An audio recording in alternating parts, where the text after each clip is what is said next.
Minha irmã anunciou sua gravidez no funeral do meu bebê. O marido dela brigou por causa disso e expôs para a família que ele era infértil e minha irmã tinha um caso. Eu mal conseguia respirar naquele dia. O ar parecia pesado, como se cada suspiro arranhasse por dentro. Enterrar um filho, ninguém devia passar por isso. E lá estava eu, vestida de preto, abraçando uma dor que não cabia em lugar nenhum. Era como se o mundo tivesse perdido as cores, como se tudo tivesse parado de fazer sentido. As pessoas falavam comigo, vinham me abraçar, dizer que sentiam muito, mas eu não ouvia direito. Só enxergava os lábios se mexendo como um borrão. Minha mente só repetia uma frase: meu bebê não tá mais aqui. E foi no meio desse silêncio sufocante, no meio do enterro do meu filho, que ouvi a voz da minha irmã. No começo pensei que fosse mais uma daquelas palavras de consolo. Mas não. Ela levantou a mão, chamou a atenção e disse em alto e bom som: eu tenho uma notícia, eu tô grávida. O chão pareceu sumir. Eu travei. Minha cabeça girou. Aquilo não podia ser real. Eu tinha acabado de enterrar meu bebê e ela achou que aquele era o momento certo para falar isso? E não bastou o anúncio. Como se já não fosse cruel o bastante, ela ainda completou: espero que o meu bebê venha com muita saúde. Senti como se uma faca tivesse atravessado meu peito. Minhas pernas bambearam. Algumas pessoas olharam para mim com pena, outras bateram palmas tímidas como se não soubessem o que fazer. Eu só fiquei parada, engolindo aquele veneno. Foi aí que ouvi a voz do marido dela, quebrando o clima estranho: você tá maluca? Esse não é o momento, nem o lugar para isso. Ele disse irritado, quase gritando. Estamos no funeral do sobrinho que acabou de morrer, pelo amor de Deus. A tensão explodiu. Metade da família ficou do lado dela, dizendo que ela estava grávida e precisava de apoio, não de estresse. A outra metade ficou do lado dele, concordando que aquilo tinha sido cruel, que não se fala de gravidez no enterro de um bebê, ainda mais da própria irmã. E eu não falei nada. Eu não conseguia. Eu só sentia a garganta fechar, as lágrimas queimando meus olhos. A única coisa que eu queria era desaparecer dali. Eu não sabia se chorava pelo meu filho, pela insensibilidade da minha irmã ou por sentir que minha própria família estava se partindo bem na minha frente. Era como se a dor da minha perda tivesse aberto uma ferida ainda maior, a certeza de que ninguém nunca mais ia olhar para mim da mesma forma. Os dias depois do funeral foram um borrão. Eu acordava, mas não queria levantar da cama. Tomava banho, mas não sentia água. A comida não tinha gosto. Era como se eu tivesse sido arrancada da vida e jogada num vazio sem fim.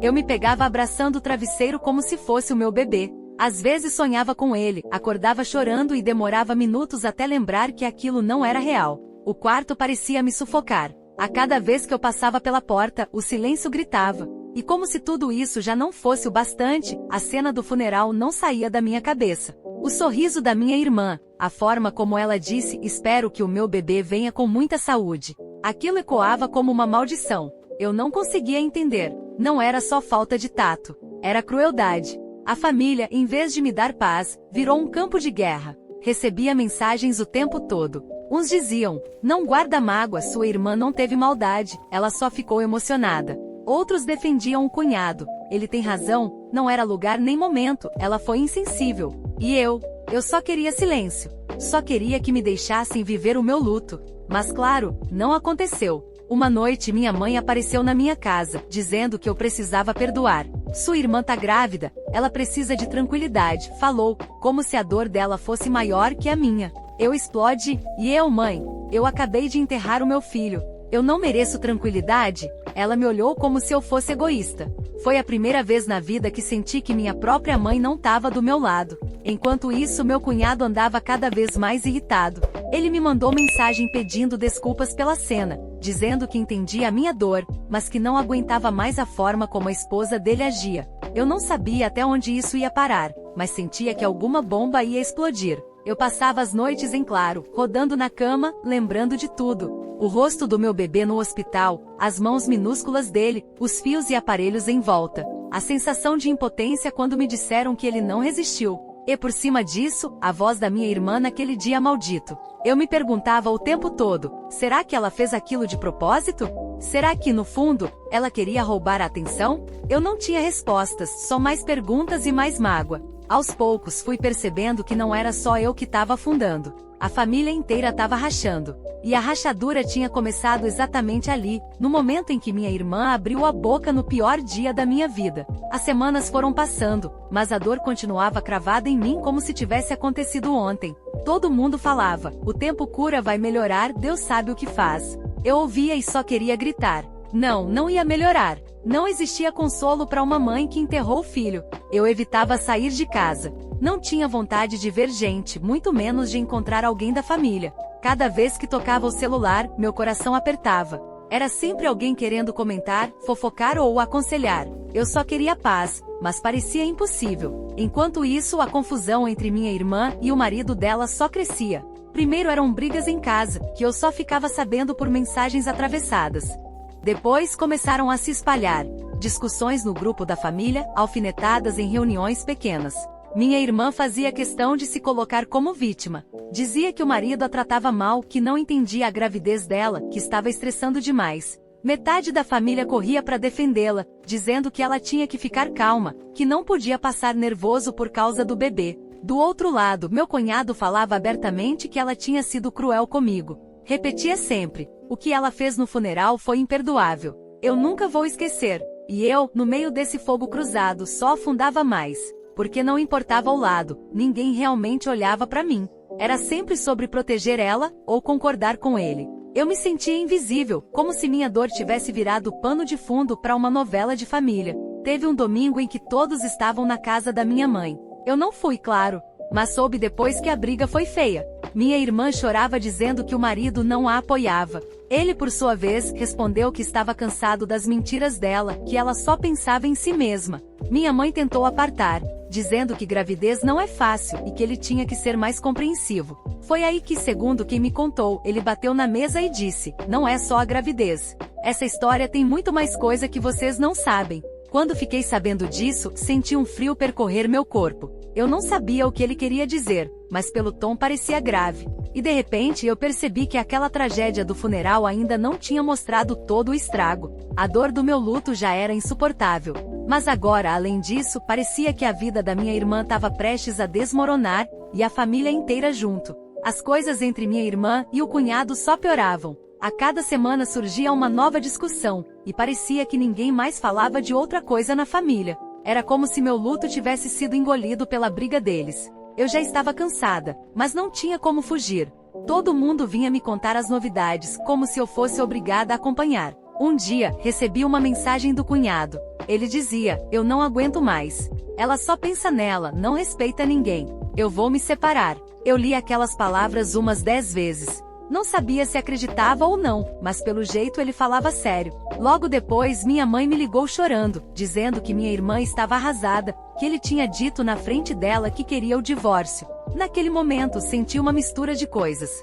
Por um lado, era impossível não sentir um certo alívio. Ela tinha roubado a atenção no pior dia da minha vida, tinha me ferido de um jeito que eu nunca ia esquecer, e agora parecia que finalmente estava pagando um preço. Mas ao mesmo tempo eu também sentia pena. Porque por mais raiva que eu tivesse dela, era minha irmã, e eu sabia que o que vinha pela frente não seria fácil.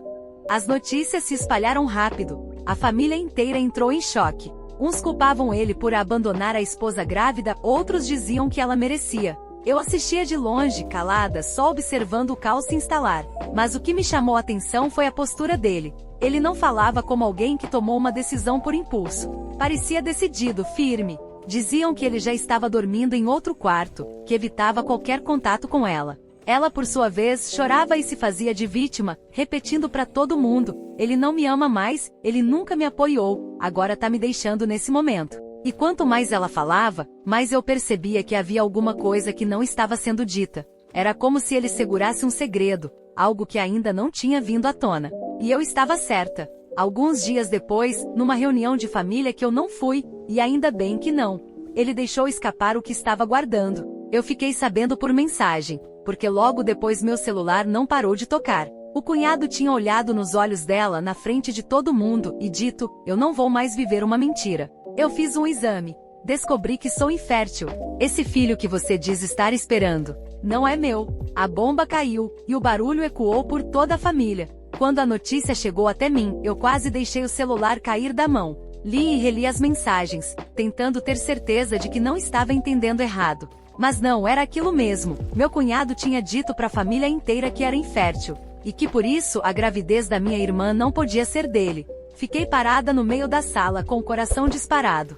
Parte de mim queria chorar, parte queria rir de nervoso. Eu não sabia como reagir. Era como se um terremoto tivesse acabado de passar pela família e eu estivesse ali no epicentro, sentindo tudo tremer de novo. As mensagens não paravam de chegar. Um primo dizia: "Não acredito que ela fez isso." Minha tia mandava: "Coitada da sua irmã, deve estar desesperada." Outros diziam que ele estava mentindo, que era só raiva, que estava inventando essa história de infertilidade para se livrar do casamento. Mas no fundo, eu sabia que não era mentira.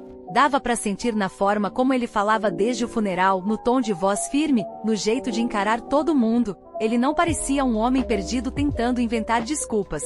Ele parecia alguém que já tinha descoberto a verdade e só estava esperando o momento certo para jogar tudo na mesa. Minha irmã, claro, tentou se defender. Ligou para todo mundo chorando, dizendo que ele estava acabando com a vida dela, que era mentira, que ele só queria se vingar. Mandou mensagens cheias de raiva, tentando pintar ele como vilão da história. Eu fiquei em silêncio. Não respondi, não me meti. Só fiquei ali observando a queda. Porque não era mais sobre mim, nem sobre o meu luto. Era sobre ela e as escolhas dela. E pela primeira vez, senti que não precisava carregar o peso daquela guerra. Mas isso não significa que foi fácil. A família se dividiu ainda mais. Uns diziam que meu cunhado tinha razão, que era melhor acabar tudo de uma vez. Outros que ele tinha destruído a vida da minha irmã no momento em que ela mais precisava. E no meio disso, eu escutava gente dizer: "Vocês duas são irmãs, precisam se apoiar." Como se fosse simples. Como se eu tivesse esquecido dela me esmagando no dia do funeral do meu filho. Naquela noite deitei na cama e fiquei olhando pro teto, pensando em como a vida tinha mudado tanto em tão pouco tempo. Eu perdi o meu bebê. Eu perdi a paz. E agora a verdade tinha explodido no colo da minha família, deixando todos despedaçados. E ainda assim, no fundo, uma parte de mim sentia a justiça. Não a justiça que traz conforto, mas aquela que mostra que o mundo, de algum jeito torto, coloca cada um no seu lugar. Minha irmã roubou minha voz no dia em que eu mais precisava ser ouvida. E agora, era ela quem não tinha mais voz nenhuma. Depois de alguns dias em silêncio, eu peguei o celular e fiquei encarando o número do meu cunhado. Não sabia se deveria mandar mensagem. Não sabia nem se era certo. Mas no fundo, eu também tinha sido atingida por tudo aquilo. Eu perdi o meu bebê. E naquele mesmo dia minha irmã tinha jogado minha dor na lama. Ele perdeu o casamento, perdeu a confiança e foi exposto para todo mundo. Nós dois tínhamos sido feridos pela mesma pessoa. Respirei fundo e escrevi: "Oi. Sei que talvez não queira falar comigo, mas queria dizer que sinto muito pelo que você está passando." Mandei e deixei o celular de lado, com o coração batendo rápido. Não esperava a resposta, mas alguns minutos depois vibrou: "Obrigado." Não imaginei que alguém fosse entender o que eu tô sentindo. Marcamos de tomar um café no dia seguinte. E foi estranho, confesso. Sentei à mesa do café e vi ele chegar meio abatido, com olheiras fundas e um jeito de quem carregava um mundo nas costas. Eu provavelmente parecia igual. Dois fantasmas tentando se reconhecer. A conversa começou devagar. Ele falou do choque de descobrir a traição, de como foi duro engolir anos de mentiras. Eu falei do meu bebê, do vazio que ficou, da cena no funeral. A cada palavra, parecia que um pouco do peso ia sendo dividido entre nós dois. Não teve nada de romântico naquele encontro. Foi só humano. Dois machucados tentando estancar o sangramento um do outro. E pela primeira vez em semanas, eu senti que alguém realmente entendia a minha dor. Não me dizia "vai passar" ou "você precisa ser forte". Ele só ouvia. Nos dias seguintes, trocamos mensagens com mais frequência. Coisas simples tipo: "Conseguiu dormir hoje? Tá se alimentando direito? Obrigado por ontem." Era quase como um acordo silencioso. Eu não deixava ele se afogar, e ele não deixava eu me perder no luto. Só que, claro, minha irmã não demorou a descobrir. Bastou ela ver um print de uma conversa nossa, porque a família inteira já estava de olho em tudo, para explodir. Ligou para minha mãe chorando, dizendo que eu estava tentando roubar o marido dela. Disse que era por isso que eu estava tão calma com tudo que tinha acontecido, porque eu já estava de caso com ele. A notícia correu rápido, mas, para surpresa de todos, inclusive a minha, a família não caiu nessa. Até os que ainda estavam meio do lado dela começaram a balançar a cabeça e dizer: "Agora ela tá passando dos limites. Primeiramente sobre a gravidez, agora inventa isso." Eu mesma recebi ligações de tias e primos dizendo: fica tranquila, ninguém acredita nessa história. A gente sabe que você não faria isso. E eu pensei, olha só, a mesma família que sempre me deixava em segundo plano agora estava me defendendo. Talvez porque todo mundo já tivesse visto de perto o jeito da minha irmã, e essa última cartada dela só mostrou quem ela realmente era. Depois da explosão da minha irmã, eu esperava que o inferno fosse se instalar de vez. Mas, para minha surpresa, não foi bem isso que aconteceu. Claro, algumas mensagens atravessadas chegaram até mim. Uma prima mandou um "você tem certeza que não tá confundindo as coisas?", como se eu fosse a culpada de alguma coisa. Mas, no geral, a resposta da família foi totalmente diferente do que eu esperava. Meu tio, aquele que geralmente ficava do lado dela em qualquer situação, me ligou dizendo: olha, eu nunca pensei que fosse dizer isso, mas tô do lado de vocês dois. Eu já vi ela inventar tanta história para parecer a vítima que não dá mais para acreditar. Aquilo me deixou chocada. Era como se as máscaras finalmente tivessem caído, e as pessoas estavam vendo a minha irmã como ela sempre foi. O problema é que ela não aceitava isso. Ela mandava áudios e mensagens em grupos da família, chorando, dizendo que eu estava destruindo a vida dela, que eu tinha aproveitado o momento de fragilidade para me meter no casamento dela. O marido, por outro lado, ficava quieto. Não alimentava briga. Quando alguém perguntava, ele só respondia: eu e ela, eu no caso, somos amigos. Nada mais. E esse silêncio dele, essa calma, só deixava ela ainda mais fora de controle. Enquanto isso, eu e ele seguíamos conversando. Ele me mandava fotos do cachorro que eles tinham juntos, que agora morava só com ele. Eu respondia com fotos do meu cantinho em casa, tentando mostrar que estava saindo do buraco devagar. Tinha dias que a gente não falava nada profundo, só trocava piadas ruins para aliviar o peso. Outras vezes ficávamos horas desabafando sobre como parecia que o mundo tinha virado de cabeça para baixo. Uma noite, ele me escreveu: engraçado, né? No meio de tanta mentira, acho que encontrei a única pessoa que fala a verdade comigo. Li e fiquei olhando pro celular, sem saber como responder. No fundo, eu também sentia isso. Não era paixão, não era romance, mas era uma confiança rara. Uma parceria que nasceu do caos. Minha irmã, claro, não parava. Tentou jogar com meus pais, dizendo que eu estava se aproveitando da situação. Tentou convencer meus avós, falando que eu queria tomar o lugar dela. Mas ninguém mais caía. Até quem ainda estava em dúvida começou a enxergar. Ela estava desesperada, tentando encontrar alguém para culpar, porque não queria olhar pro próprio erro. E aí aconteceu algo inesperado. Minha família, que sempre foi dividida e cheia de cochichos, começou a se unir, mas não em torno dela. Pela primeira vez, senti que as pessoas me olhavam e enxergavam minha dor de verdade. Não só pelo bebê, mas pelo jeito como eu tinha sido tratada. E olhavam para ele e meu cunhado, e enxergavam a injustiça que ele tinha vivido. Era como se, sem querer, nós dois tivéssemos virado o espelho que mostrava o que ela realmente era. E ninguém gostava do que via. E pela primeira vez em muito tempo, eu me senti não sozinha. Os dias viraram semanas, e sem que eu percebesse, ele já fazia parte da minha rotina. Eu acordava, pegava o celular e lá estava uma mensagem dele: dormiu bem? Ou, não esquece de tomar café da manhã. Coisas simples, quase banais, mas que me davam uma sensação estranha de acolhimento, como se alguém finalmente cuidasse de mim de verdade. Aos poucos, nossos encontros foram ficando mais frequentes. Primeiro, só cafés rápidos depois do trabalho. Depois, caminhadas no parque.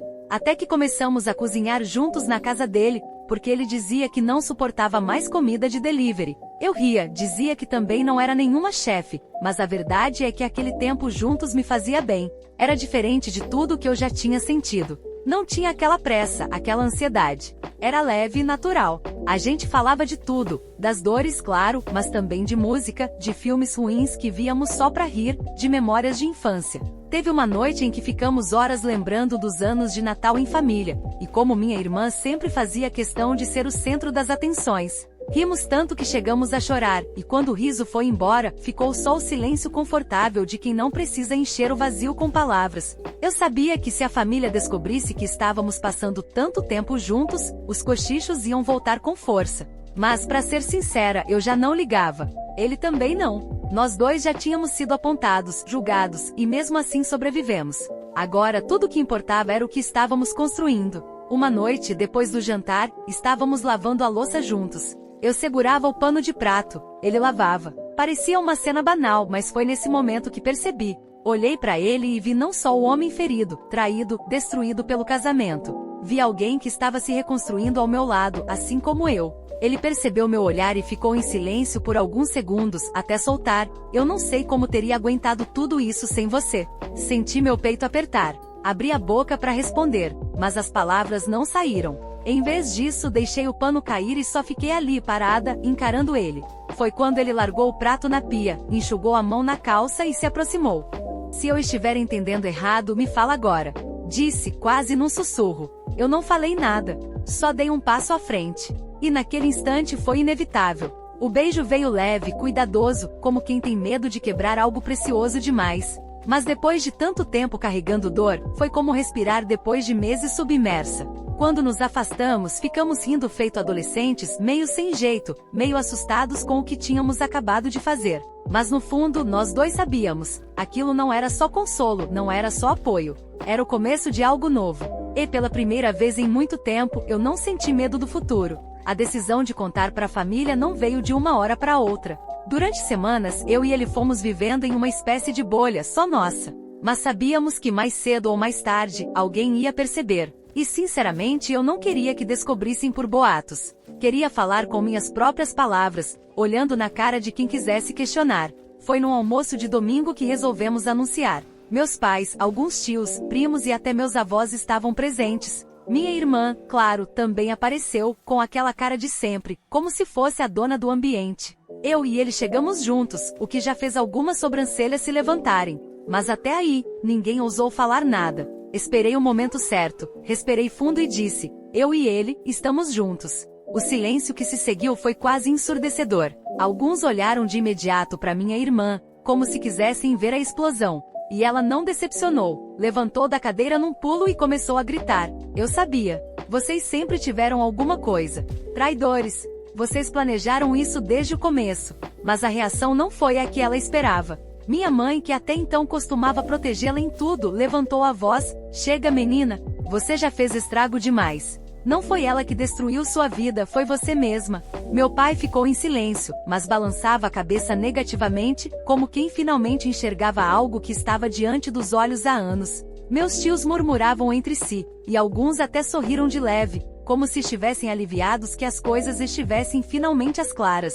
E então veio a frase que encerrou tudo. Meu avô, que raramente se metia nas brigas, falou: "Depois de tudo que os dois passaram, merecem ser felizes. Quem não aceita isso que aprenda a ficar calado." Minha irmã, vermelha de raiva, tentou retrucar, mas ninguém mais lhe deu ouvidos. As acusações que antes tinham algum eco, agora só soavam como birra. A família inteira estava cansada das mentiras, dos teatros, das manipulações. Eu e ele nos olhamos, e pela primeira vez não sentimos culpa. Nem medo. Só alívio. Claro, ainda teria muito pela frente. Críticas de vizinhos, cochichos, olhares atravessados. Mas nada disso importava. O que importava era que no meio da tragédia encontramos um no outro uma nova chance. Não de apagar o passado, mas de construir algo diferente a partir dele.